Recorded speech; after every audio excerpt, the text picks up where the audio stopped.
Question principale, Monsieur le député de Néligan.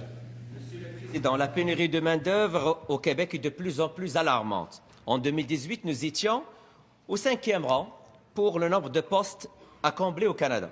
Aujourd'hui, nous sommes avant-derrière juste la Colombie-Britannique. La Colombie-Britannique a commencé à s'attaquer au problème pour diminuer le nombre de postes vacants, pendant qu'au Québec, la pénurie s'accentue.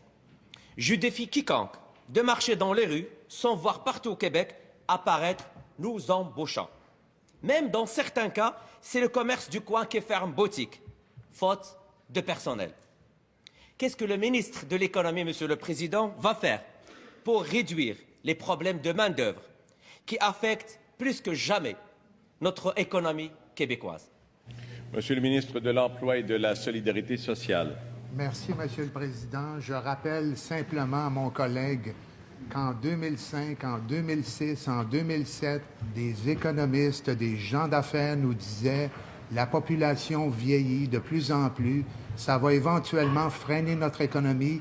Ce n'est qu'en juin 2018 que le gouvernement précédent a déposé une stratégie nationale de main-d'œuvre qui n'a jamais, bien sûr, été mise en application.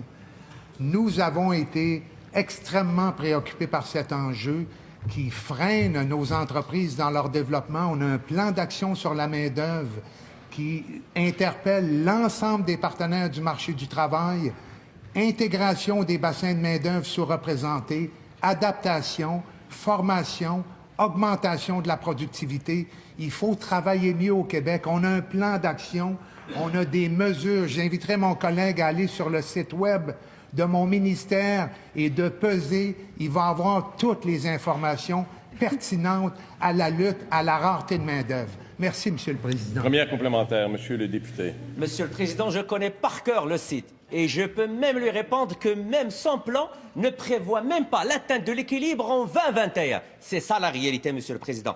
4 régions au Québec figurent parmi les 10 les plus touchées au Canada. Laval, pire au pays. Côte-Nord, 5e. Basse-Saint-Laurent, la région de la ministre responsable du développement économique régional, 9e. Saguenay-Lac-Saint-Jean, 10e. Est-ce que, Monsieur le Président, la ministre responsable du développement économique régional peut se lever et nous dire c'est quoi son plan pour les régions du Québec? Monsieur le ministre de l'Emploi et de la Solidarité sociale. Merci, Monsieur le Président. Encore une fois, depuis mon assermentation l'année dernière, j'ai eu l'opportunité de visiter les 17 régions administratives qui chacune a ses problématiques particulières en rapport avec la pénurie de main-d'œuvre. Parfois, c'est l'exode des jeunes, parfois c'est la rétention de la main-d'œuvre.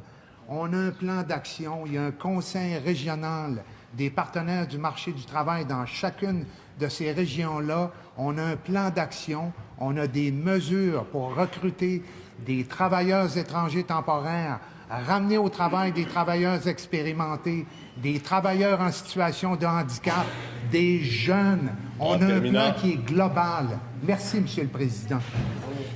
Monsieur le député, pour votre deuxième complémentaire. Le Président, son plan d'action ne marche pas. On le sait, je le connais par cœur. Son point d'équilibre, il n'est même pas atteint en 2021. Services professionnels scientifiques et techniques, 10 000 postes. Construction, 9 000 postes. Finances et assurances, 4 600 postes. Enseignement, 2 100 postes. Encore une fois, la situation est grave et urgente. Le gouvernement n'a pas de vision. Il est bruyant.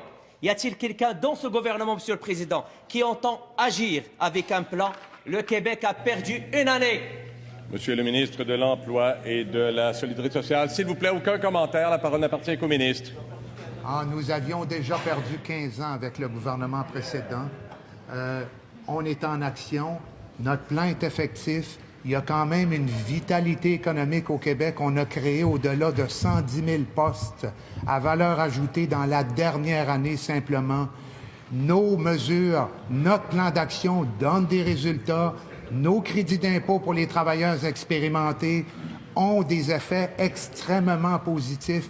Il y a encore du travail à faire. On est en action. C'est déjà nettement supérieur à l'inaction qui nous a précédés. Merci, Monsieur le Président.